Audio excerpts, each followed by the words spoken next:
Nós estamos chamando como dose de reforço, quando a gente fala de primeira, segunda ou terceira dose, é sempre uma complementação do esquema vacinal.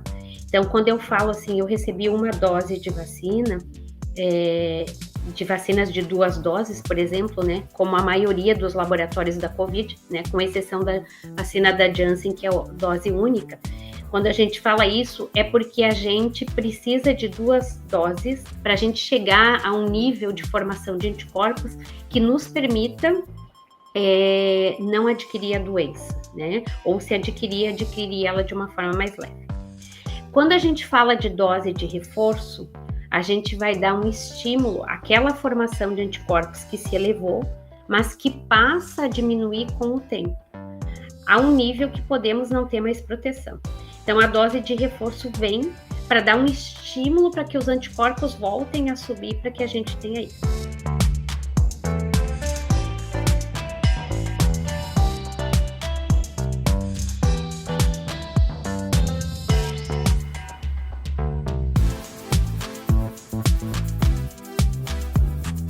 No caso da vacinação COVID, o que foi observado?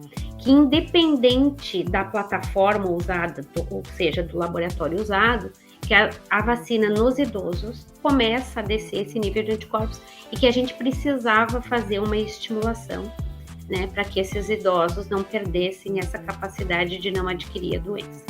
Então, nas pessoas idosas, se optou por essa dose de reforço com essa finalidade, porque os dados mostraram que depois de 6 meses, alguns idosos voltaram a internar ou a adoecer ou até mesmo morrer. Então, ela é bastante válida nesse sentido. É importante que as pessoas de 60 anos e mais procurem os pontos de vacinação e coloquem essa vacinação em dia. Um outro movimento que o Ministério da Saúde fez foi a vacinação das pessoas com alto grau de imunossupressão. E isso se explica por quê? Porque a imunidade baixa nessas pessoas, ou seja por uso de medicamentos que fazem baixar a imunidade, ou seja pela própria doença, né? Uma doença autoimune ou uma doença que nos leve a um estado de imunossupressão, no qual a gente vai precisar estimular mais rapidamente. No caso dessas pessoas, elas ficam bastante em risco, porque elas não têm um sistema imunológico que consiga protegê-las. Então, ali também a dose de reforço se tornou necessária, né? A gente tem que entender que os pacientes que têm doenças autoimunes, por si só, eles já têm um sistema imunológico atuando de forma diferente do nosso, né? Então, as doenças autoimunes em si, elas são doenças, né, bem básicas, assim, estruturas, anticorpos formados pelo nosso organismo atuando contra estruturas do nosso próprio corpo. Quem tem doença autoimune já tem um sistema imunológico com a perda do seu equilíbrio, do seu padrão fisiológico.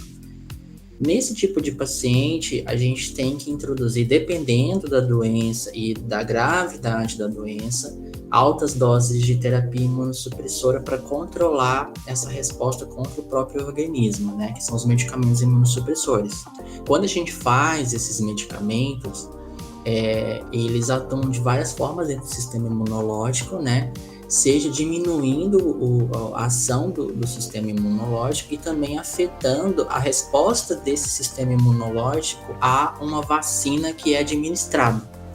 Então, por exemplo, uma população sadia que você faz uma vacina e ele produz, por exemplo, 20x de anticorpos, né?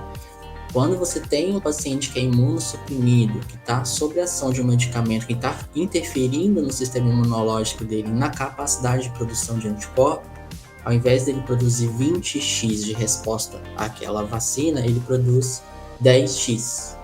Então, por esses dois motivos, os pacientes que têm doenças autoimunes estão imunossuprimidos, não só imunossuprimidos por doenças da reumatologia ou doenças autoimunes, mas também por neoplasias, por exemplo, né, doenças da oncologia, eles precisam ter essa dose de reforço para fazer com que a sua resposta vacinal, né, a sua produção de anticorpo após a administração da vacina seja efetiva.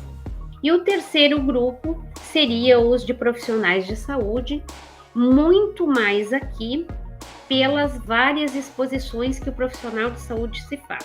Porque como ele acaba atendendo, tendo contato com pessoas que às vezes nem sabem que estão com Covid ou não, e também pelos procedimentos que faz, os procedimentos invasivos, quando vai entubar, um próprio cirurgião dentista quando atende. Então a exposição é maior, então a dose de reforço vem nesse sentido.